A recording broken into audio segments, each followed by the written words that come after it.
नजरें मिलते ही नजरों से नजरों को चुराए, कैसी ये हया तेरी जो तू पलकों को झुकाए। रब जो पोसीदा है उसको निहारे तू, और जो गर्विदा है उसको टाले तू। तेरी झलक असरफी श्रीवल्ली नारामदत बर्फी, तेरी झलक असरफी श्रीवल्ली बात करे दो हरफी। नमस्कार विद्यार्थियों, मैं सुरेश कुमार एक बार फिर आप सभी अंतर माध्यमिक विद्यार्थियों को अपने YouTube चैनल पे हार्दिक स्वागत करता हूं, अभिनंदन करता हूं और उम्मीद करता हूं कि आप सब विद्यार्थी जहां भी होंगे अपने घर पे होंगे, सुरक्षित होंगे, स्वस्थ होंगे। चलिए, तो आज विशेषकर मैं उपस्थित हुआ हूं गृह विज्ञान का ये मॉडल प्रैक्टिस सेट 5वां लेकर के, जिसमें 70 प्रश्न निहित है, जो कि आपके आगामी परीक्षा 2022 के लिए काफी महत्वपूर्ण सिद्ध हो सकते हैं, लाभकारी साबित हो सकते हैं। तो हर एक प्रश्न के बारे में बहुत अच्छी तरीके से यहाँ मैं बताने वाला हूँ, हर एक ऑप्शन के बारे में बढ़ चढ़ करके डिस्क्राइब करने वाला हूँ। तो आप लोग वीडियो को देखते समय वीडियो को स्किप ना करें, पसंद आए तो लाइक जरूर करें और वीडियो को शेयर करें, चैनल को सब्सक्राइब करें, क्योंकि ये जो चैनल है हम लोग इसमें ऐसी जनरल नॉलेज हो या फिर मैथ्स हो या फिर जो भी ना आर्ट से संबंधित जितनी भी जानकारियां हैं, बहुत अच्छी अच्छी चीज़ें वीडियो अपलोड की जाती हैं, जो आपके भविष्य के लिए, आपके फ्यूचर के लिए बहुत ही ना इम्पोर्टेंट है, लाभकारी हो सकता है। तो इस चैनल को आप लोग सब्सक्राइब करें। चलिए, मैं सुरेश कुमार आप सभी विद्यार्थियों को ये गृह विज्ञान का मॉडल सेट 5 में हार्दिक स्वागत करता हूं और बिना विलंब किए सरस्वती माता का नाम लेकर के बढ़ते हैं पहले प्रश्न की तरफ। चलिए, पहला प्रश्न क्या कह रहा है विद्यार्थियों? कह रहा है कि निषेचित डिम्ब का विकास कहाँ होता है? ओ यार, निषेचित डिम्ब का विकास कहाँ होता है भाई? निषेचित डिम्ब का विकास, इस प्रश्न का सही जवाब है ऑप्शन ए, गर्भाशय। ओए, निषेचित डिम्ब फर्टिलाइजेशन होता है, कहाँ होता है? तो अंडाशय में। हम लोग जानते हैं पिछले सेटों में मैंने बहुत अच्छी तरीके से इस सवाल को बताया है, दोबारा पूछा हुआ है। अंडाशय ना, अंडाशय ऑर्गन से ग्रंथि है, शुक्राशय भी है। ये नर जनन ना ग्रंथि है, नर जनन ग्रंथि है, प्रजनन ग्रंथि है, जो कि महिलाओं और पुरुषों में ना अलग अलग प्रकार से पाए जाते हैं। मैंने बताया था कि अंडाशय ना महिलाओं में पाया जाता है, शुक्राशय कहाँ पाया जाता है, गर्भाशय कहाँ पाया जाता है। तो इस प्रश्न का सही जवाब होगा ऑप्शन ए, गर्भाशय में निषेचित डिम्ब का विकास होता है। चलिए, अगले प्रश्न की तरफ चलते हैं बिना विलंब किए हुए। अगला प्रश्न क्या कह रहा है विद्यार्थियों? देखें, कह रहा है कि जन्म से ही शिशु में किस संवेग का प्रदर्शन होता है? जन्म से ही शिशु में किस संवेग का प्रदर्शन, यानी कि प्रदर्शन यानी कि ना देखा जाता है, क्या देखा जाता है शिशु में? ऑप्शन ए इस प्रश्न का सही जवाब होगा, देखा जाता है प्यार। क्या देखा जाता है? प्यार, स्नेह देखा जाता है बच्चों ना, स्नेह देखा जाता है। भय तो ना बाद में जाकर सृजन होता है, उनमें ना ऐसे गुण आते हैं, नापसंद भी, क्रोध भी बाद में बच्चे धीरे धीरे ना विकास होने लगता है, तब जाके होता है ये चीजें। इस ऑप्शन का सही ऑप्शन है ना, इस प्रश्न का सही जवाब ऑप्शन है प्यार। चलिए, अगले प्रश्न की तरफ चलते हैं। अगला प्रश्न क्या कर रहा है विद्यार्थियों की 2 वर्ष से 6 वर्ष तक की आयु को कहते हैं, मतलब क्या कहते हैं? 2 वर्ष से 6 वर्ष तक की आयु को क्या कहते हैं? देखिए क्या कहते हैं, इस प्रश्न का सही जवाब होगा ऑप्शन बी। देखें, वैसे तो 2 वर्ष से 6 वर्ष का है, फिर भी ना जाएगा बाल्यावस्था। इस प्रश्न का सही जवाब ऑप्शन बी, बाल्यावस्था। कहाँ से ना, देखिए बाल्यावस्था क्या होता है विद्यार्थियों? बाल्यावस्था होता है 2 से 12 वर्ष तक, 2 से 12 वर्ष की ये जो अवधि होती है ना, अवधि होती है, बाल्यावस्था कहलाती है। और यार शैशव अवस्था क्या होता है? शैशव अवस्था जन्म से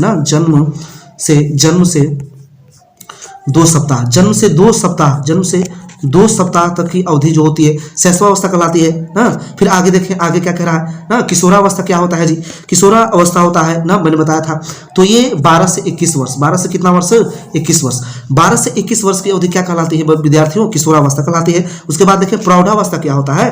तो 21 से 40 कर लो यार, हो गया प्रौढ़ावस्था। याद करें, ये कुछ मानव जीवन की अवस्थाएं हैं ना, जो कि गृह विज्ञान कहता है। तो शैशवावस्था कितना है? तो जन्म से 2 सप्ताह तक। चलिए, एक बार मैं फिर क्लियर कर रहा हूँ, जन्म से 2 सप्ताह तक ना, जन्म, चलिए यहाँ पर मैं लिख रहा हूँ, जन्म से 2 सप्ताह तक ना, 2 सप्ताह तक क्या होता है? तो शैशवावस्था। 6 से, चलिए 2 से 12 क्या होता है ना, तो बाल्यावस्था। किशोरावस्था क्या होता है ना, 12 से 21 वर्ष की अवस्था होती है। प्रौढ़ावस्था क्या होता है? तो 21 से 40 वर्ष होता है। 40 वर्ष से अगर आप जितना जी लें, अनंत तक जी ले ना, वो क्या कहलाता है? तो वृद्धावस्था कहलाता है विद्यार्थियों। एकदम आसान, वृद्धावस्था। तो ये सारी चीजें आप क्लियर करते चले, इन सब बातों को ध्यान देते चले, याद करते चले, जो कि बहुत अच्छी चीज है। हर एक चीज जहां से टॉपिक निकलेगा मैं उसको छेड़ूंगा, बताऊंगा। चलिए अगले प्रश्न की तरफ चलते हैं। अगला प्रश्न क्या कह रहा है? कह रहा है माँ के दूध में पाया जाने वाला एंटीबॉडीज प्रदान करता है। माँ के दूध में एंटीबॉडीज पाया जाता है, हमको है ना, ऐसा कहा जाता है फिल्मों में कि अबे वो माँ का दूध पिया है तो सामने आ, बाहर निकल। ऐसा क्यों कहते हैं? क्यों? क्योंकि माँ के दूध में एंटीबॉडीज पाया जाता है और वो प्रदान करता है रोग रोधक क्षमता। इसमें रोधन दिया है, चलिए कोई बात नहीं, ठीक है ना, ये कह सकते हैं रोग रोधक क्षमता। इसको इम्यूनिटी पावर कहते हैं, immunity, immunity power, immunity power कहते हैं, यानी कि रोग रोधक क्षमता कौन प्रदान करता है? तो माँ का दूध, माँ का दूध में पाया जाने वाला एंटीबॉडी। चलिए बहुत सुंदर, बहुत खूबसूरत। चलिए आगे अगले प्रश्न की तरफ देखते हैं। कह रहा कि इनमें से कौन गलत है? इनमें से कौन गलत है? कुछ दिया है पैसेज, देखें, मासिक चक्र, मासिक चक्र डैश डैश डैश, यानी कि ऑप्शन से इस प्रश्न को हमको पूरा कर लेना है, जो अच्छा लगे। चलिए, मासिक चक्र खून का सामयिक बहाव है। हाँ जी, सही है, ये तो गलत नहीं है, सही है।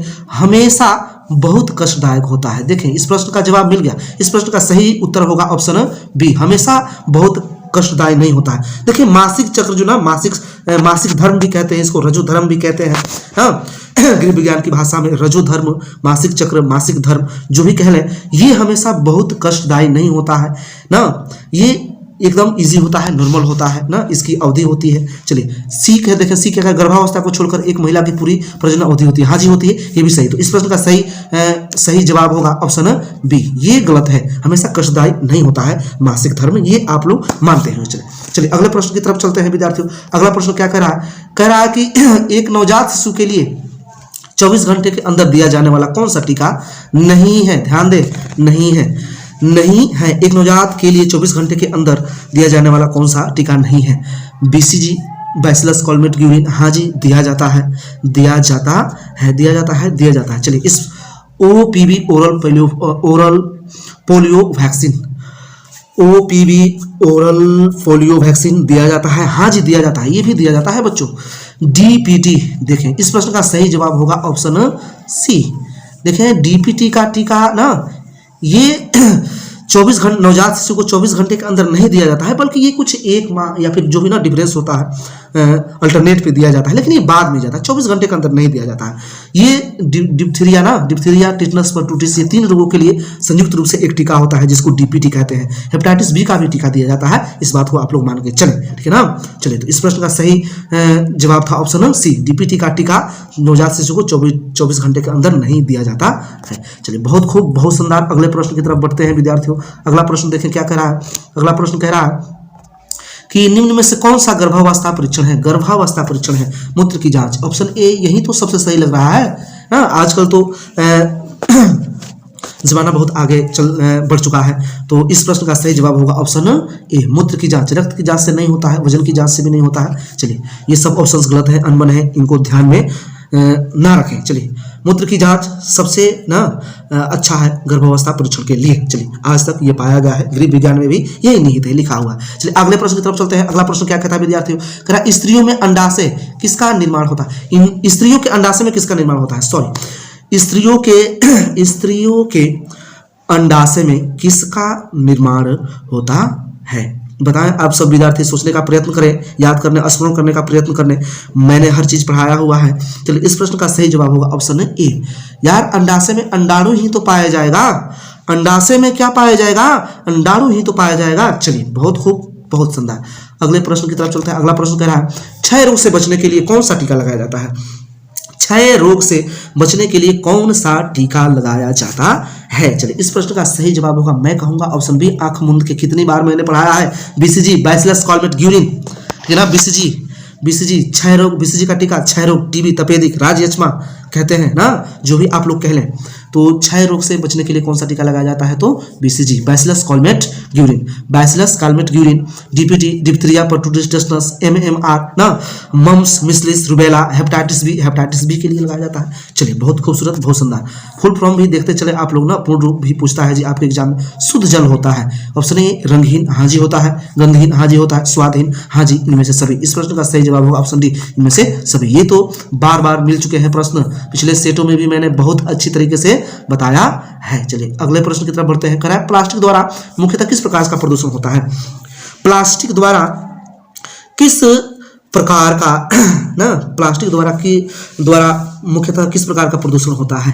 प्लास्टिक, इस प्रश्न का सही जवाब ऑप्शन बी प्लास्टिक से देखें भूमि प्रदूषण सबसे ज्यादा होता है। विद्यार्थियों इस चीज को आप लोग मान के चले, याद करते चले, ध्वनि प्रदूषण नहीं होता है, जल प्रदूषण भी नहीं होता है, वायु प्रदूषण वैसे तो सब में हिस्सा होता है, लेकिन ना मुख्यतः किसमें? तो भूमि प्रदूषण में प्लास्टिक का ना मुख्यतः क्या होता है जी? तो भूमिका होती है। चलिए आगे चलते हैं, अगले प्रश्न की तरफ चलते हैं विद्यार्थियों। अगला प्रश्न कह रहा है आपका किसके द्वारा शरीर की सूक्ष्म इकाई कोशिका को कहते हैं ना की रचना होती है? शरीर की सबसे सूक्ष्म इकाई, ऐसे भी प्रश्न पूछ सकता है, तो कोशिका है, सेल है। और सेल की रचना किससे होती है? तो इस प्रश्न का सही जवाब ऑप्शन बी प्रोटीन। किससे होते हैं जी? प्रोटीन। प्रोटीन कैसे बनाया जाता है? तो 20 प्रकार के अमीनो अम्ल, ठीक है ना, अमीनो यहाँ जगह नहीं इसलिए मैं नहीं लिख रहा हूँ।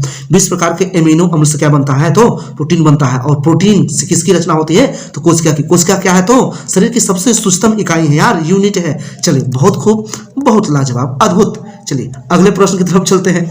अगला प्रश्न क्या कह रहा है? अगला प्रश्न कह रहा है विद्यार्थियों, चलिए यहाँ प्रश्न कह रहा है कि कौन सा रोग वायु द्वारा नहीं फैलता? इस विषय में मैं बहुत अच्छी तरीके से बताने वाला हूं। देखें बहुत ऐसे विद्यार्थी हैं जो कंफ्यूज होते हैं इस प्रश्न में। कह रहा कौन सा रोग वायु द्वारा नहीं फैलता? चलिए इस प्रश्न का सही जवाब होगा ऑप्शन ए खसरा। खसरा वायु द्वारा नहीं फैलता है, बाकी सब फैलते हैं।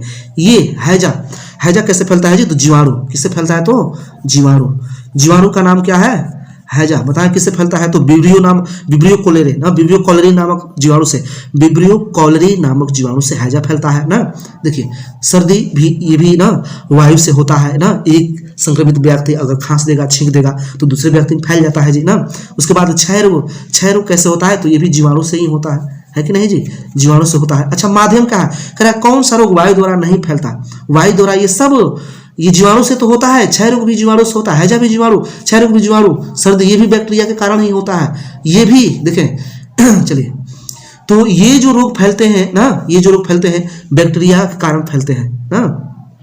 और वायु द्वारा भी फैलते हैं। वायु एक दूसरे से ना, एक जगह से दूसरे जगह वाहक होता है। आप ना अगर खांस देते हैं, छींक देते हैं, वो वातावरण में मिक्स होकर के वायु के साथ किसी दूसरे व्यक्ति को संक्रमित कर देगा।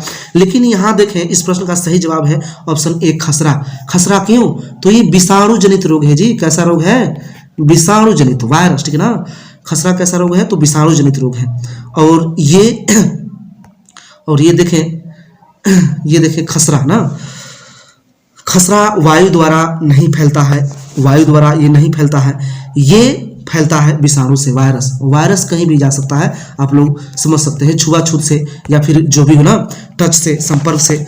तो इस प्रश्न का सही जवाब होगा ऑप्शन ए खसरा। चलिए बहुत खूबसूरत, बहुत सुंदर। अगले प्रश्न की तरफ चलते हैं। अगला प्रश्न कह रहा है MMR टीके से किन रोगों का बचाव होता है? चलिए मैंने कहा था कि MMR ये जो टीका होता है सिंगल टीका होता है ना, ये एक ही टीका का नाम है, लेकिन ये लगाया जाता है एम से ना।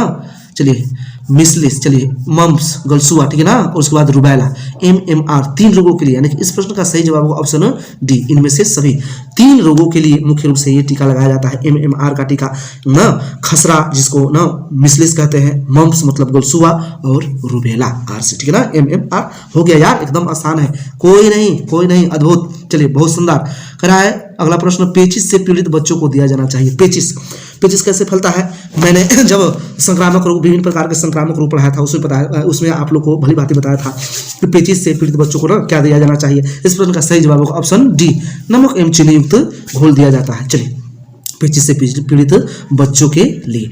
अगले प्रश्न की तरफ चलते हैं विद्यार्थियों। अगला प्रश्न क्या कह रहा है? अगला प्रश्न कह रहा है कि बच्चों को किस रोग से बचाने के लिए विटामिन ए की खुराक दी जाती है? ओ यार, विटामिन ए की खुराक किस रोग से बचाने के लिए दी जाती है? इस प्रश्न का सही जवाब होगा ऑप्शन ए रतौंधी।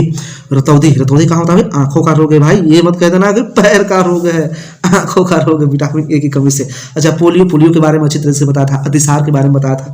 चलिए इस प्रश्न का सही जवाब ऑप्शन ए रतौंधी। विटामिन ए, गाजर खाइए, पालक का सब्जी खाइए, आपको कभी ना ये रोग नहीं होगा। चलिए स्रोत भी बताया था मैंने अच्छी तरीके से। चलिए अगले प्रश्न की तरफ चलते हैं। कह रहा है कि निम्न में से कौन खाद्य विषाक्तता का लक्षण है? खाद्य विषाक्तता का लक्षण है, ओ यार जी मिचलाना, हाँ जी है, उल्टी अरे हाँ जी, दस्त हाँ जी होता है, सब होते हैं। ऑप्शन डी इस प्रश्न का सही जवाब होगा। ऑप्शन डी इनमें से सभी, सब होता है यार, जी चलता है। खाद्य विषाक्तता यानी कि दूषित भोजन आप अगर ग्रहण कर लेते हैं तब। मानव की मूल आवश्यकता नहीं है, ओ यार मानव की मूल आवश्यकता कौन सी नहीं है? मनोरंजन। चलिए ठीक है, देखते हैं। भोजन, हाँ तो ये तो 100% है जी, इसके बिना कैसे जीवित रहो? वस्त्र, हाँ जी, हाँ ये भी जरूरी है। आवास, हाँ जी, ये तीनों तो सबसे जरूरी है जी। लेकिन अगर मनोरंजन, देखिए इस प्रश्न का सही जवाब ऑप्शन ए, मनोरंजन मूल आवश्यकता नहीं है जी, मूल आवश्यकता नहीं है, बाकी सब आवश्यकता है। रोटी कपड़ा और मकान, चलिए वही बात है ना। चलिए निम्न में शारीरिक न्यूनता कौन है? वो यार शारीरिक न्यूनता कौन है? जन्मजात कुरूपता। चलिए इस प्रश्न का जवाब देखें क्या हो सकता है। इस प्रश्न का सही जवाब देखें जन्मजात कुरूपता, ये नहीं। शारीरिक न्यूनता कहने का मतलब ना कि देखिए जन्मजात कुरूपता, अगर आप में जन्मजात कोई कुरूपता है तो उसे लोग नहीं मानते हैं शारीरिक न्यूनता, ठीक है ना। आप धीरे धीरे समाज के साथ आगे बढ़ सकते हैं। उपार्जित दोष ये भी समाज बर्दाश्त कर लेता है, दुनिया बर्दाश्त कर सकती है, धीरे धीरे आप डेवलप कर सकते हैं, उसको छुपा सकते हैं। लेकिन श्रवण शक्ति ये तो शारीरिक न्यूनता हुई, तो इस प्रश्न का सही जवाब होगा ऑप्शन सी, श्रवण शक्ति। ये है शारीरिक न्यूनता, चेचक नहीं, चेचक फिर से ठीक हो जाएगा भाई। लेकिन श्रवण शक्ति जो है ना, आप कम सुनते हैं, आपका ना आपके कान के पर्दे जो है ना काम उतना नहीं करते हैं, तो ये शारीरिक न्यूनता हुई। चलिए बहुत खूबसूरत, अद्भुत जी। अगले प्रश्न की तरफ चलते हैं। अगले प्रश्न की तरफ क्या कह रहा है? मानसिक न्यूनता कितने प्रकार की होती है? चलिए इस प्रश्न का सही जवाब होगा ऑप्शन सी, मानसिक न्यूनता कितने प्रकार की होती है? 9 प्रकार की होती है। जब मैंने पढ़ाया था ना, यूनिट 1 चल रहा था गृह विज्ञान का, तो मैंने पढ़ाया था कि मानसिक न्यूनता कितने प्रकार की होती है? 9 प्रकार की होती है। ओ यार बहुत से होते हैं, अब मैं किन का नाम बताऊं? जैसे कि ना मंदबुद्धि बालक होते हैं, सोचने में कमजोर होते हैं ना, भावनाओं का विकास जिनमें कम हुआ रहता है, चीजों को भूल जाना ना, जैसे क्या कहते हैं कि मेनिंजाइटिस हो गया है ना, मस्तिष्क से संबंधित यानी कि जितने भी ना न्यूनता है सब तो वही है मानसिक न्यूनता ना। चीजें रख करके भूल जाना, सोच नहीं पाना, है कि नहीं, याद की हुई चीजें भूल जाना, ये सब मानसिक न्यूनता के ही प्रकार है। तो कुल मिलाकर के मुख्य रूप से 9 प्रकार के होते हैं। चलिए इस बात को आप लोग याद करते चले। अगला प्रश्न क्या कर रहा है विद्यार्थियों, आगे बढ़ते हैं। कह रहा है निम्न में से कौन बच्चों का पारिवारिक समाजीकरण का साधन नहीं है? नहीं है, यहां ध्यान दे। निम्न में से कौन बच्चे का पारिवारिक समाजीकरण का साधन नहीं है? वो यार ये कैसा प्रश्न है भाई, इस प्रश्न को देखें, इस प्रश्न का जवाब आप लोग ढूंढने का प्रयास करें। चलिए इस प्रश्न का सही जवाब होगा मेरे ख्याल से, चलिए मुझे लग रहा है 100% की ऑप्शन सी। देखें कह रहा है, प्रश्न को समझे आप लोग ना, प्रश्न को पहले आप विद्यार्थी सब विद्यार्थी समझे तब जाके प्रश्न बनेगा। निम्न में से कौन बच्चे का पारिवारिक समाजीकरण का साधन नहीं? पारिवारिक समाजीकरण देखें, बच्चे का जन्मक्रम, हाँ जी है, हो सकता है माता पिता के साथ संबंध बनाता है बच्चा ना, भाई बहनों के साथ भी संबंध बनाता है, लेकिन दोस्त इस उम्र में उसे नहीं मिलते हैं। तो इस प्रश्न का सही जवाब होगा ऑप्शन सी, ये ना समाजीकरण का साधन नहीं है, पारिवारिक समाजीकरण का। चलिए क्योंकि दोस्त होता ही नहीं है, दोस्त तो बनाने पड़ते हैं ना। चलिए किशोरावस्था में आकर के, चलिए धीरे धीरे। हाँ अगला प्रश्न क्या कर रहा है कि प्राकृतिक असमर्थता होती है पोलियो के कारण? नहीं यार, जो जन्म से होती है। हाँ जी मिल गया प्रश्न का जवाब, ऑप्शन बी इस प्रश्न का सही जवाब होगा। प्राकृतिक असमर्थता का मतलब है जो जन्म से होती है, जो जन्म से, जिसको नेचुरल कहते हैं। क्या कहते हैं? नेचुरल, प्राकृतिक है भाई, भगवान का दिया हुआ जन्म से ही ना। चलिए बहुत सुंदर, आप लोग समझ रहे हो मैं क्या कहने का प्रयत्न कर रहा हूं। अगले प्रश्न की तरफ चलते हैं विद्यार्थियों। कह रहा कि बच्चों के स्कूल का टिफिन होना चाहिए। टिफिन जो बच्चे लंच में ले जाते हैं अपने बॉक्स में रख करके, टिफिन उसमें मम्मी सुबह उठ करके खाना तैयार करती है, बच्चों को खिलाती है, तैयार करती है, फिर टिफिन कैसा होना चाहिए बच्चों का, स्कूली बच्चों का? चलिए बहुत खूबसूरत देखें, ऑप्शन ए कह रहा है कि संतुलित, हाँ जी होना चाहिए, बिल्कुल होना चाहिए, जिससे बच्चे का स्कूल बैग पुस्तकें खराब ना हो। हाँ जी होना चाहिए, ऐसा सेफ्टी होना चाहिए ना, किताबें खराब नहीं हो, पुस्तकें बुक्स ना प्रतिदिन विभिन्नता लिए हुए। हाँ जी, कभी चावल होना चाहिए, कभी दाल चावल, कभी सब्जी, कभी बिरयानी भेज दी, कभी मटन भेज दिए, कभी पुलाव भेज दिए, कभी पास्ता भेज दिए, ये चीजें बदलती रहनी चाहिए। चलिए तो इस प्रश्न का सही जवाब ऑप्शन डी, इनमें से सभी एकदम आसान सा प्रश्न है। आगे बढ़ते हैं विद्यार्थियों। अगला क्या कह रहा है? अगला कह रहा है निम्नलिखित में से किसमें विटामिन सी प्रचुर मात्रा में पाया जाता है? निम्नलिखित में से किसमें विटामिन सी प्रचुर मात्रा में पाया जाता है? विटामिन सी एस्कॉर्बिक एसिड, इसका नाम क्या होता है? Ascorbic acid. मैंने बताया था सभी विटामिनों के बारे में। चलिए ये पाया जाता है आलू, चलिए आलू में नहीं पाया जाता है, गलत, बैंगन में भी नहीं, लौकी में भी नहीं। इस प्रश्न का सही जवाब ऑप्शन ए, नींबू, खट्टे खाद्य पदार्थों में विटामिन सी की प्रचुर मात्रा पाई जाती है। चलिए बहुत खूबसूरत, बहुत शानदार। अगले प्रश्न की तरफ चलते हैं। अगला प्रश्न कह रहा है विटामिन सी की कमी से कौन सी बीमारी होती है? ओ यार फिर से तो पाजी नहीं छोड़ रहा भाई, ये तो ना पीछा ही नहीं छोड़ रहा। विटामिन सी की कमी से कौन सा रोग होता है, बताएं। चलिए इस प्रश्न का सही जवाब आप लोग ढूंढने का प्रयत्न करें। यहाँ पे ना मैं थोड़ा सा माइक गिर चुका है मेरे कॉलर से। चलिए फिर से लगाता हूँ और चलते हैं प्रश्न की तरफ। 25वां प्रश्न, विटामिन सी की कमी से कौन सी बीमारी होती है? तो मैं कहूँगा इस प्रश्न का सही जवाब ऑप्शन है ए, स्कर्वी। स्कर्वी, ये जो मसूड़े होते हैं ना, मसूड़े, दांत के जो मसूड़े होते हैं उससे ब्लडिंग होने लगता है, रक्तस्राव होने लगता है, वही होता है स्कर्वी, ठीक है ना। तो आप इसलिए तो अच्छे पेस्ट कहे जाते हैं कि ना, अच्छे दंत ना मंजन जो होते हैं, पेस्ट होते हैं, उसमें सी विटामिन सी की मात्रा अधिक होती है और वो स्वस्थ रखता है दांतों को। चलिए बहुत खूबसूरत, बहुत सुंदर। एनीमिया ना, एनीमिया कौन सा रोग है मैंने बताया था, मेरी विटामिन बी होने की कमी से, विटामिन ए की कमी से रतौंधी। चलिए खूबसूरत, अद्भुत, शानदार। अगले प्रश्न की तरफ चलते हैं। आयोडीन की कमी से कौन सा रोग होता है? आयोडीन, ओ यार घेंगा रोग होता है, कितनी बार बताया भाई, घेंगा रोग, ये गले, ये ना, ये जो होता है, ये यहाँ पे ना फूल जाता है, कौन सा ग्रंथि इसको बोलते हैं ना, चलिए थायराइड ग्रंथि बोलते हैं। चलिए बहुत सुंदर, घेंगा रोग। अगले प्रश्न की तरफ चलते हैं। अगला, कार्बोहाइड्रेट का सबसे सरल रूप होता है। कार्बोहाइड्रेट का सबसे सरल रूप क्या होता है विद्यार्थियों? यहाँ पे मैं बताना चाहूँगा ना, चलिए इस प्रश्न का सही जवाब होगा ना, कार्बोहाइड्रेट का सबसे सरल रूप क्या होता है?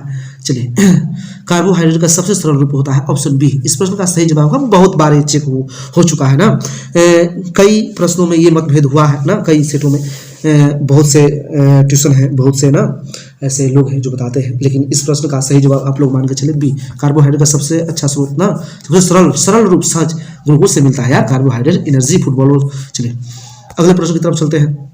अगला प्रश्न क्या कह रहा है? देखिए अगला प्रश्न कह रहा है विद्यार्थियों कि विटामिन सी निम्न पदार्थ में से किसमें पाया जाता है? ओ यार तो ऑप्शन देखना पड़ेगा भाई, ऑप्शन की तरफ जाना पड़ेगा। निम्न, विटामिन सी निम्न में से किस में पाया जाता है? डबल रोटी, ओ यार ये डबल रोटी क्या होता है? कहेंगे नहीं। पनीर में भी नहीं पाया जाता है यार, टमाटर में भी नहीं पाया जाता है। आंवला, हाँ जी मिल गया इस प्रश्न का जवाब, ऑप्शन डी, आंवला में पाया जाता है क्या? Vitamin C, ascorbic acid. चलिए अगले प्रश्न की तरफ बढ़ते हैं विद्यार्थियों। अगला प्रश्न क्या कह रहा है? देखिए अगला प्रश्न बहुत ही खूबसूरत, बहुत ही शानदार। मैत्रीपूर्ण, हर्षित, शांति देने वाले का प्रतीक है, कौन सा रंग है?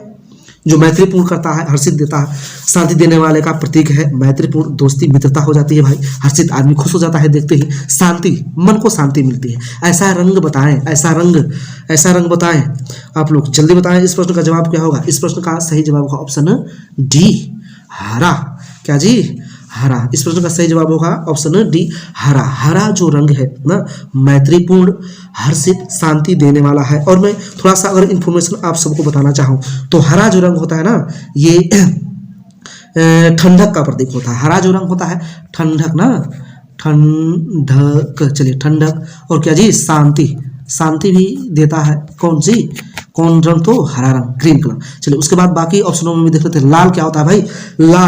लाल जो रंग है ये क्या है? तो जोश और उल्लास। लाल क्या है? तो जोश ना, जोश, उत्साह ना, उत्साह देता है ना, उत्साह देता है। और क्या देता है? तो शादी विवाह में ज्यादा लाल रंग के कपड़े पहने जाते हैं। पीला क्या होता है भाई?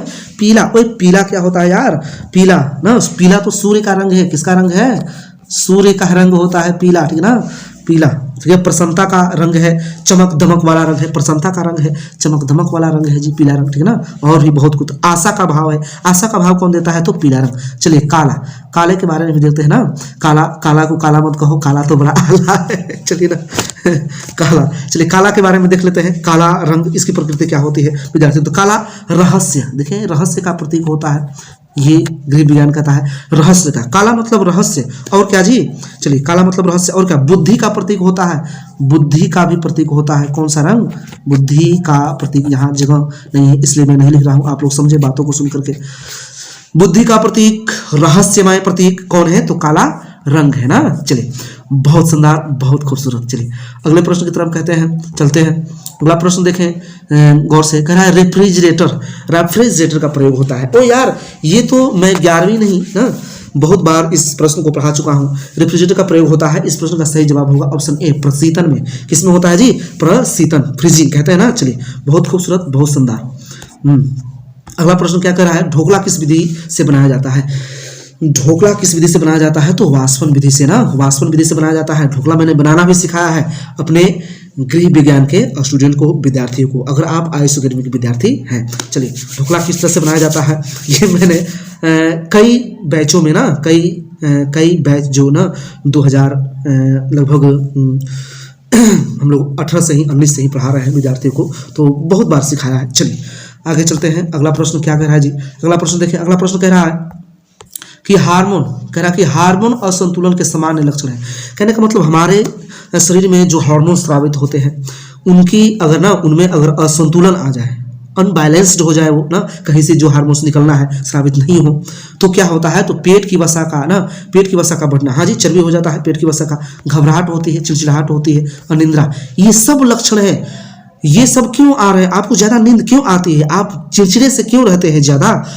अनिद्रा, समय से नींद नहीं लगती है, समय से सो नहीं पाते हैं, नींद नहीं आती, ये सोच रहे हो। पेट की वसा, चर्बी बढ़ जाती है, क्यों? क्योंकि आपके शरीर से सही, उचित और जहां से स्रावित होना है उचित ढंग से हार्मोन स्रावित नहीं हो रहे हैं। हार्मोन में आपका असंतुलन आ गया है, इसलिए ये आपके लक्षण सामने आते हैं उभर करके आपके शरीर में। चलिए, बहुत खूबसूरत, अद्भुत जी। अब इससे ज्यादा मैं क्या बताऊं, समझते चलें हर एक चीज। कह रहा है रक्त में जल का कितना प्रतिशत होता है? रक्त में जल का कितना प्रतिशत होता है? इस प्रश्न का सही जवाब होगा ऑप्शन ए, 90%। 90%। ये जो खून होता है हमारे शरीर में, उसमें जल का कितना भाग होता है? तो 90%। मैंने अच्छी तरीके से बताया था। चलिए अगले प्रश्न का, शरीर से जल का व्यय किसके द्वारा नहीं होता? शरीर से जल का व्यय, यहाँ देखिए प्रश्न को, व्यय मतलब खर्च कहेंगे, व्यय मतलब क्या कहेंगे जी? खर्च। अच्छा, श्वसन से, हाँ जी होता है जी, हाँ होता है। नहाना, ओ ये नहाना यार, नहाना में कैसे शरीर से जल का व्यय होगा? चलिए इस प्रश्न का सही जवाब होगा ऑप्शन बी, नहाने में शरीर से थोड़ी जल खर्च होगा भाई, वो बाहर से खर्च होता है यार। पसीना होता है ना, शरीर का वर्ज्य पदार्थ ना बाहर करने में, या फिर पसीने के द्वारा ही निकलते हैं, तो जल का व्यय होता है शरीर के द्वारा, ठीक है ना, ये सब। लेकिन नहाने से नहीं, नहाना तो हम लोग बाहरी हैंडपंप चलाते हैं या फिर ट्यूब्स होते हैं, वाटर ट्यूब्स, उससे काम चला लेते हैं। चलिए बहुत खूबसूरत, उम्मीद है आप लोग समझ रहे होंगे। अगला प्रश्न कह रहा है विद्यार्थियों, निम्न में कौन सही नहीं है? कौन सही नहीं है? ठीक है, चलिए कह रहा है मल मूत्र पानी में अघुलनशील होता है। मलमूत्र पानी में अघुलनशील होता है, क्या घुलनशील होता है? मुझे तो, चलिए बाकी ऑप्शन भी देख लेते हैं। जल भोजन को संतुलित करता है, हाँ जी करता है, ये तो सही है जी।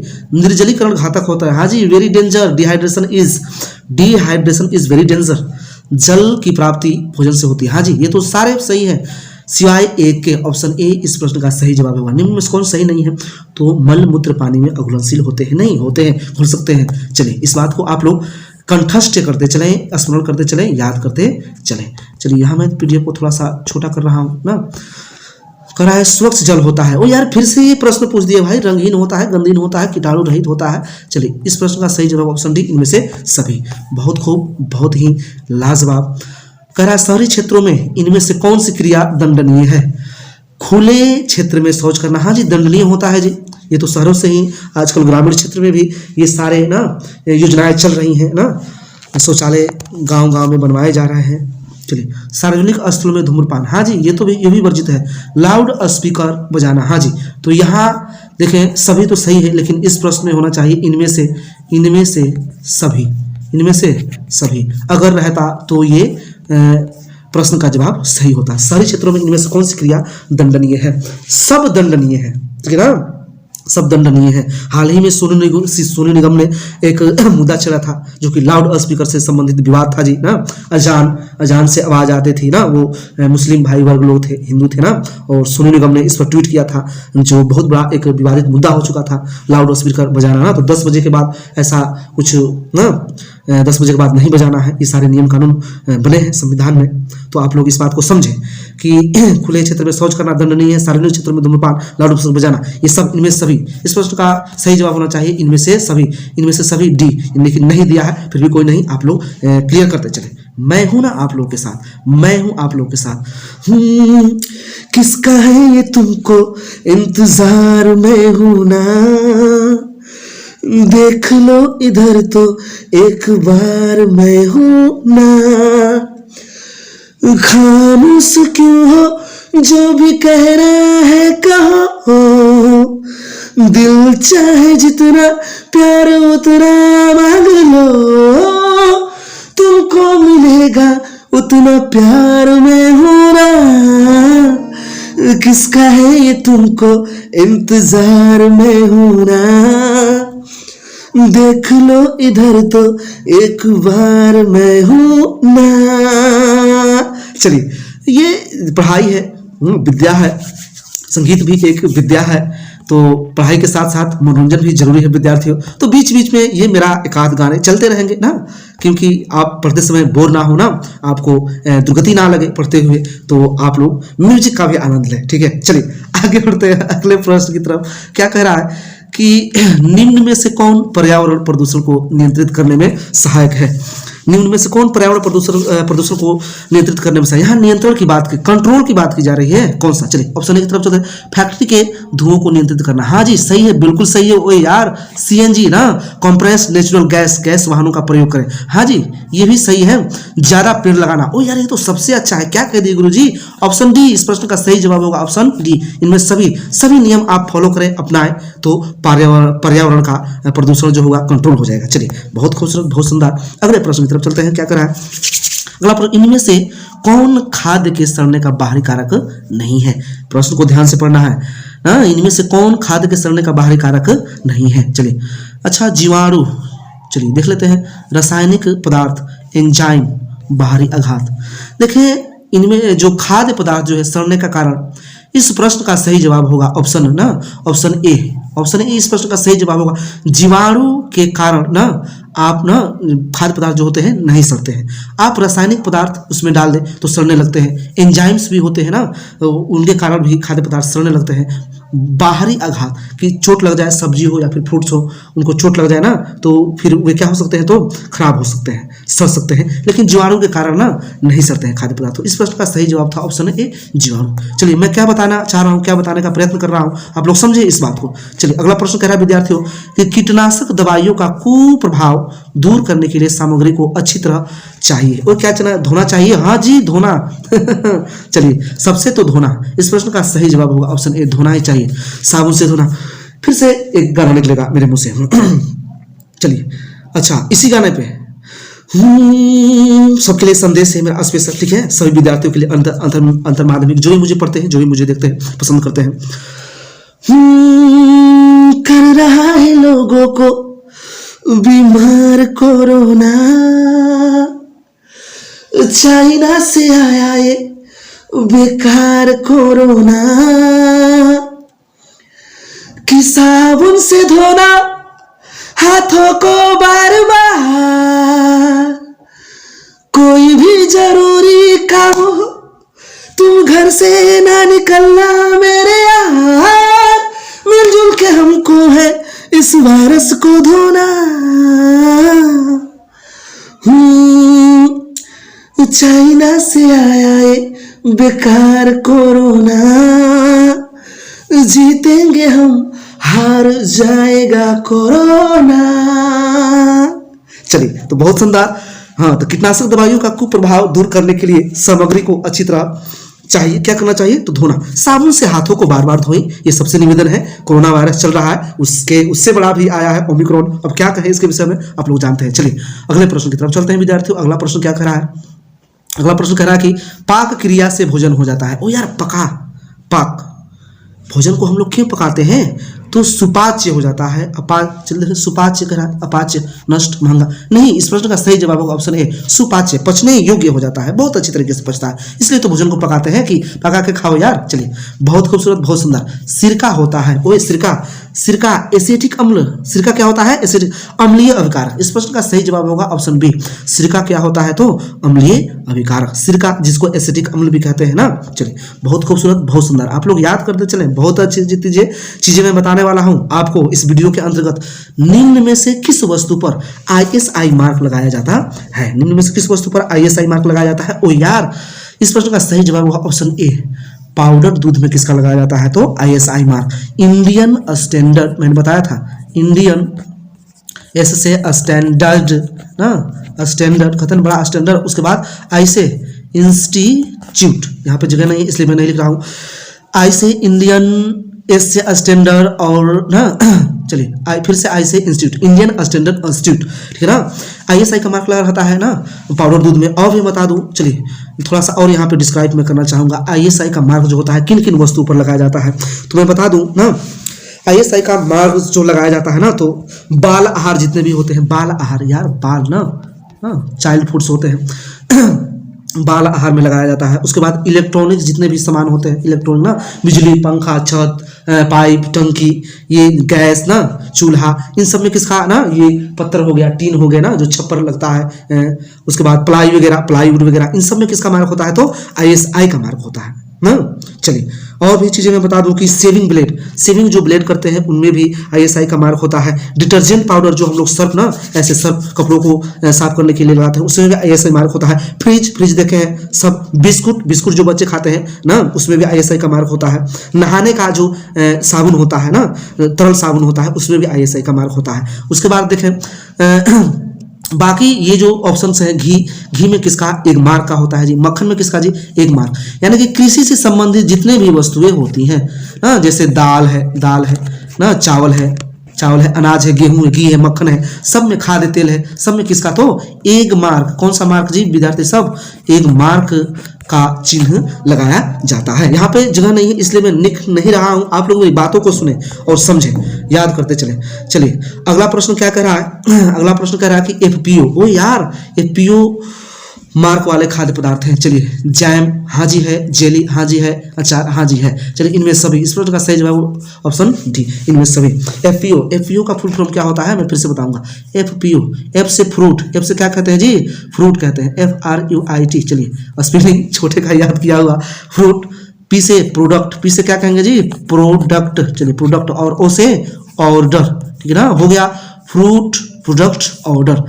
FPO यानी कि फल जो होता है उसको निचोड़ करके या फिर उसको मॉडिफाई करके जितने भी वस्तुएं बनाई जाती हैं उसमें किसका मार्क होता है, तो FPO का। जैसे जैम ना, जेली, अचार, और क्या क्या होते हैं मैं देख लूं, फिर से मैं बताऊंगा ना। सिरप आप लोग ना सिरप देखे होंगे, सिरप। उसके बाद क्या होता है, सॉस ना, सॉस, चटनी, कैचअप वगैरह ना, जेली, बीन्स ना, मरमलेट, स्क्वैश, ये सब होते हैं, अजीब अजीब से पदार्थ होते हैं जो फलों से बनाए जाते हैं, जिसमें किसका मार्क होता है, FPO का मार्क होता है। तो इन सब में इस प्रश्न का सही जवाब था। अगले प्रश्न की तरफ बढ़ते हैं विद्यार्थियों। अगला कह रहा है आहारीय मिलावट का अर्थ है, आहारीय मिलावट का अर्थ है, ऑप्शन ए की तरफ चलते हैं। खाद्य पदार्थ की गुणवत्ता का स्तर निम्न हो जाना, खाद्य पदार्थ का विषैला होना, खाद्य पदार्थ का दूषित होना, इनमें से कोई नहीं। इस प्रश्न का सही जवाब होगा ऑप्शन ए, सबसे उचित और सबसे न्यारा, सबसे प्यारा। खाद्य पदार्थ की गुणवत्ता का स्तर निम्न होना ही क्या कहलाता है, आहारीय मिलावट। चलिए कितनी बार मैंने इस चीज को परिभाषित किया है।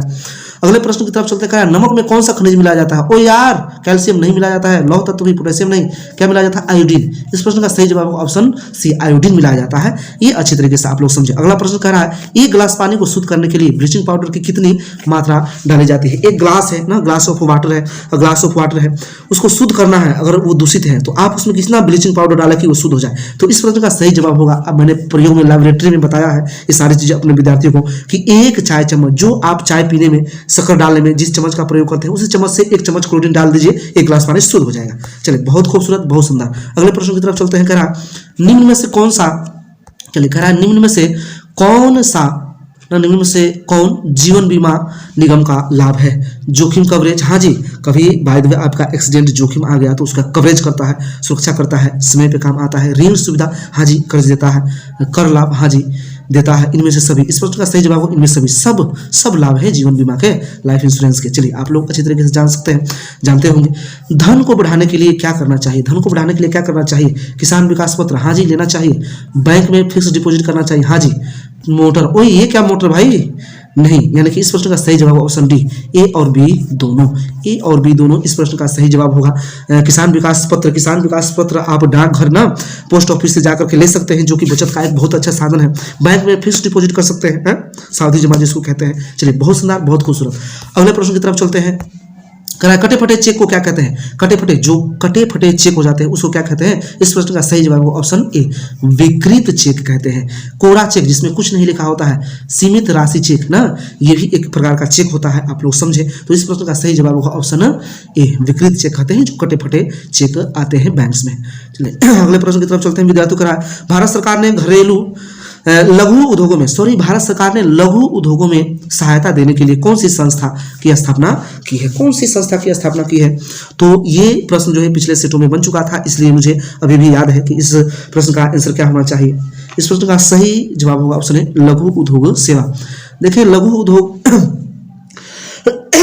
में सहायता देने के लिए कौन सी संस्था की स्थापना की है? तो लघु उद्योग सेवा संस्थान ही रहेगा। इस प्रश्न का सही जवाब यही है। चलिए अगले प्रश्न की तरफ चलते हैं विद्यार्थियों। कह रहा इनमें से कौन निवेश आयकर में छूट नहीं देता? तो यार ये तो बड़ा शानदार प्रश्न है, जानदार प्रश्न है। इनमें से कौन निवेश आयकर में छूट नहीं देता है? देखें, सावधि जमा, सावधि जमा कह रहा है जी, सावधि जमा, सावधि जमा आयकर में छूट नहीं देता। हाँ जी, इस प्रश्न का सही जवाब मिल गया, ऑप्शन ए, सावधि जमा ही आयकर में छूट नहीं देता है। बाकी जीवन बीमा, इसमें भी टैक्स का छूट मिलता है। पब्लिक भविष्य निधि ना, पब्लिक फंड कहते हैं ना, पब्लिक फ्यूचर फंड कहते हैं, इसमें भी मिलता है। राष्ट्रीय बचत प्रमाण पत्र ना, इसमें भी मिलता है। जब आप जाइएगा पोस्ट ऑफिस से खरीदिएगा, सब में मिलता है, लेकिन सावधि जमा में नहीं मिलता है। चलिए कोई ब्याज नहीं, नो इंटरेस्ट। अगले प्रश्न की तरफ बढ़ते हैं। कह रहा उपभोक्ता संरक्षण अधिनियम 1986 में जो लागू हुआ था, कब लागू हुआ था? वो यार 1986 में ये आया था, बन करके एकदम ढांचा तैयार हो गया था, एकदम मॉडिफाई हो गया था, लेकिन लागू कब हुआ? 1 साल बाद। चलिए 15 अप्रैल, इस प्रश्न का सही जवाब होगा, आप लोग देखें 15 अप्रैल 1987, यानी कि 1 साल बाद ये उपभोक्ता संरक्षण अधिनियम आया था 1986 में। इसका नाम ही पड़ा, लेकिन लागू कब हुआ ना? तो 15 अप्रैल 1987 को, 15 अप्रैल 1987 को आप लोग याद करते चले। चलिए अगला प्रश्न क्या कह रहा है विद्यार्थियों? कह रहा है कि उपभोक्ता संरक्षण अधिनियम के अंतर्गत उपभोक्ताओं को क्या क्या अधिकार दिया गया है? तो चयन का अधिकार, ऑप्शन ए का था चयन, हाँ जी चयन का अधिकार दिया गया है, मैंने पढ़ाया था भली बात ही। उपभोक्ता शिक्षा का अधिकार, हाँ जी दिया गया था। सुरक्षा का अधिकार, हाँ जी। इस प्रश्न का सही जवाब होगा ऑप्शन डी, यानी कि इनमें से सभी उत्तर हैं, सभी मिलते हैं, सभी सही हैं। चलिए अगले प्रश्न की तरफ चलते हैं। कह रहा लाल और पीले रंग के संयोग से कौन सा रंग बनता है? ओ यार ये तो कलर से रिलेटेड प्रश्न है, तो मैं बताना चाहूंगा आप सभी विद्यार्थियों को ना। देखिए लाल और पीले रंग से कौन सा रंग बनता है? तो इस प्रश्न का सही जवाब होगा ऑप्शन ए, नारंगी। नारंगी को क्या कहते हैं जी? केसरी भी कहते हैं, याद रखिएगा, केसरी। केसरी विपराग, विपराग को आप लोगों ने सुना होगा, क्या सिंगर है, आई लव हर, मैं उनका बहुत बड़ा फैन हूँ, हमेशा उनके गाने गाते रहता हूँ सोते जागते। हाँ, आप लोगों ने, अगर मेरे विद्यार्थी हैं तो मेरे मुख से, मेरे आवाज़ में, मेरे लिरिक्स में ये गाना सुना होगा आप लोगों ने।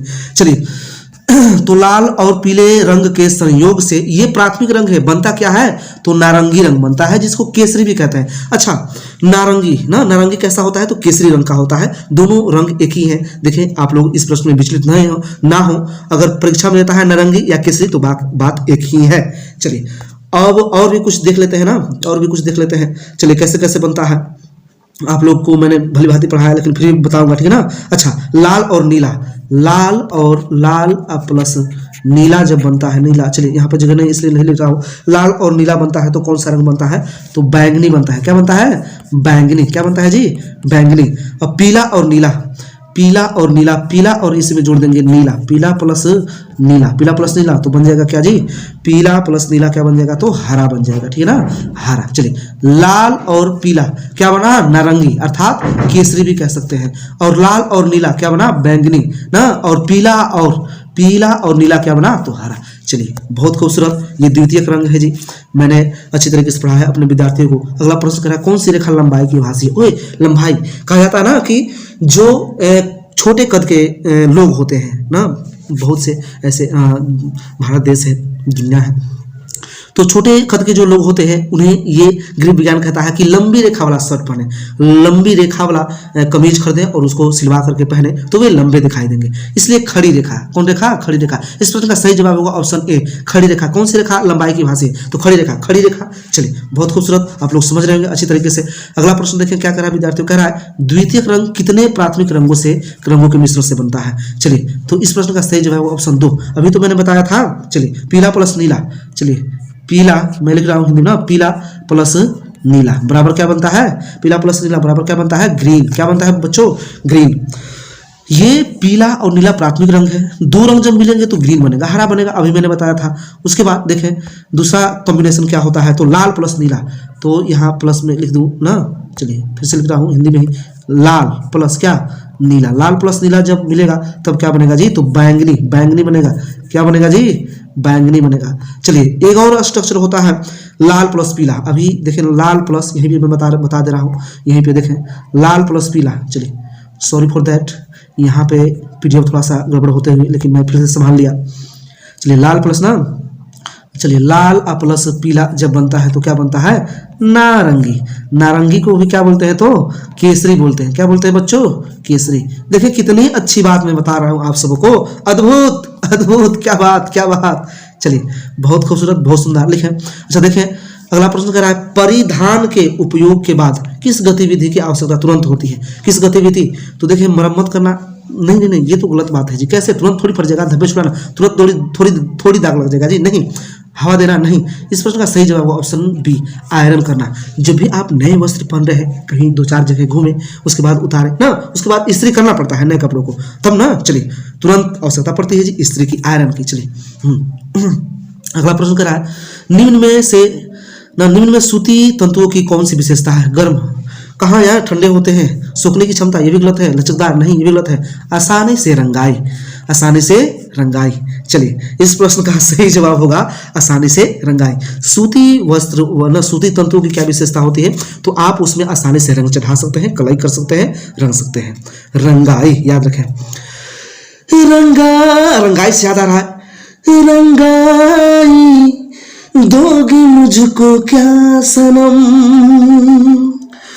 तू रख ले मेरी लाज और शर्म, नजरे जो झूम के गई तुझे चूम के, छाने लगा नशा, दीवाना मैं तेरा दीवाना, दीवाना मैं तेरा दीवाना, मोहब्बत क्या है अब ये जाना। देखिए, चलिए, रंगाई से याद आ गया तो बीच बीच में ये मेरे गाने चलते रहेंगे, क्योंकि पढ़ाई के साथ साथ मनोरंजन भी बहुत जरूरी है विद्यार्थियों। चलिए, एकदम आसानी से चलेंगे, सहजता से चलेंगे, सुगमता से चलेंगे। अगला प्रश्न क्या कह रहा है? जंग का धब्बा है, जंग का धब्बा है। और जंग मतलब जो कहते हैं ना, वो लोहे में लगता है। लोहा क्या है? खनिज है। ओ यार, मिल गया ऑप्शन। इस प्रश्न का सही जवाब होगा ऑप्शन सी, जंग का धब्बा है, खनिज धब्बा है।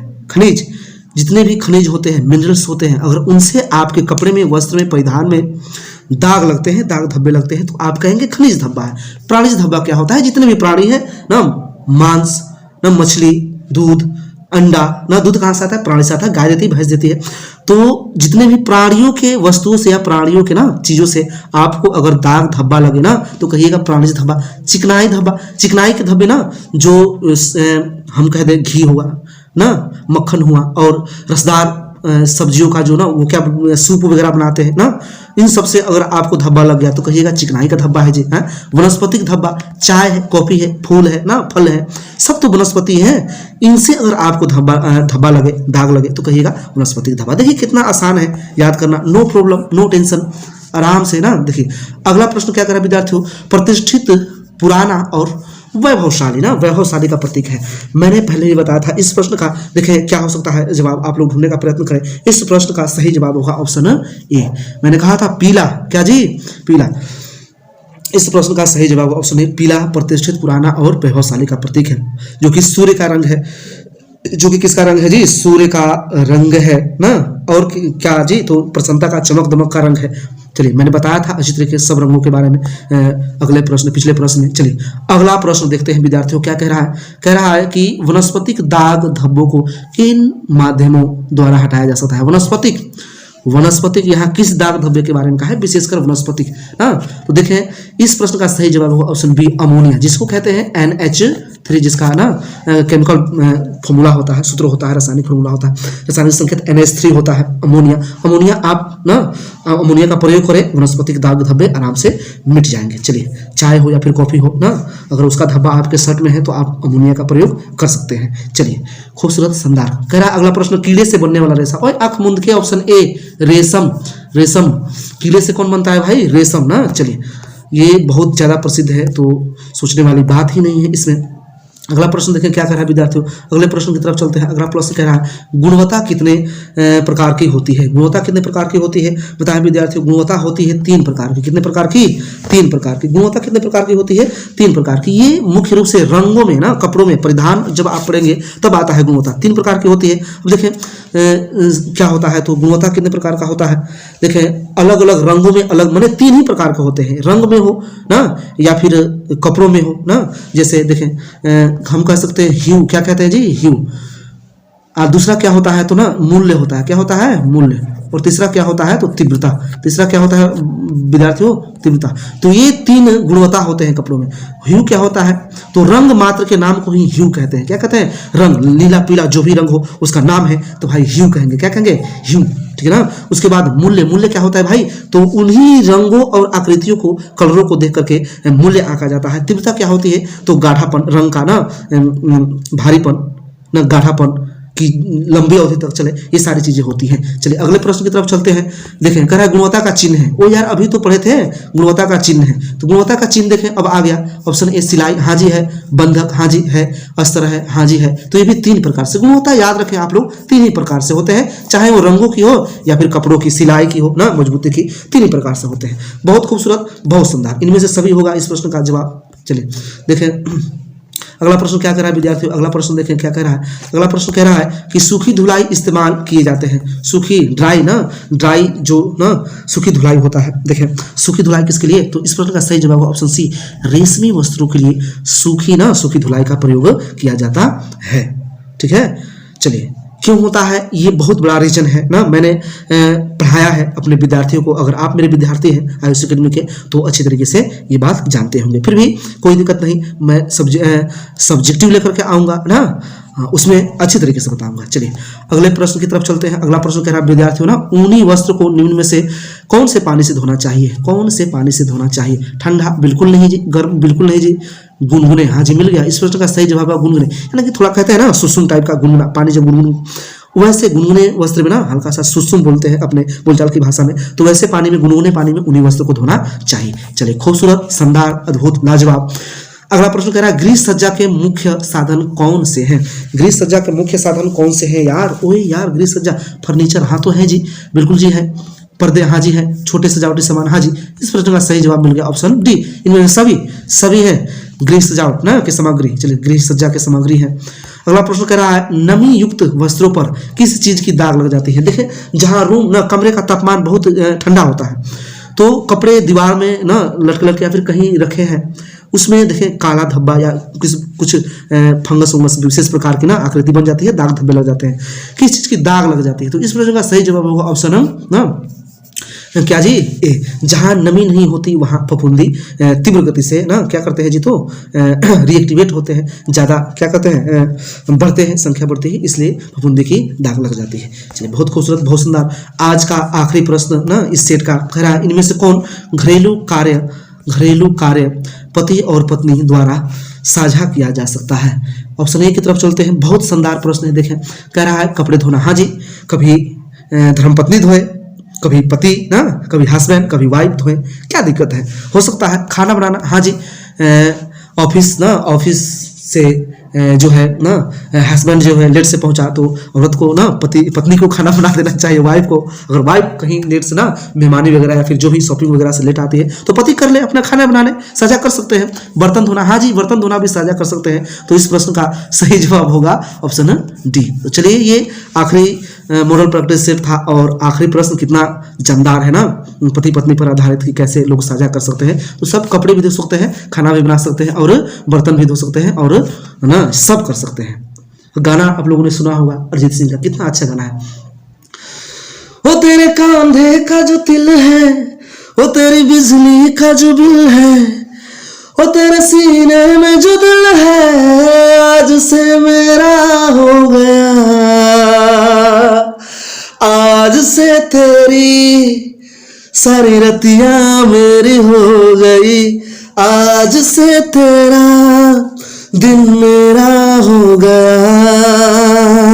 तो ये साझा चलते रहता है, पति पत्नी में ना, हस्बैंड और वाइफ में ये साझा चलते रहना चाहिए, तभी तो जाके दुनिया खूबसूरत होगी, आपका जीवन चरित्र बदलेगा। चलिए, तो इसी प्रश्न के साथ, इसी मोरल शेयर के साथ मैं आप सभी अंतर माध्यमिक विद्यार्थियों से अलविदा कहता हूँ, विराम लेता हूँ। जय हिंद।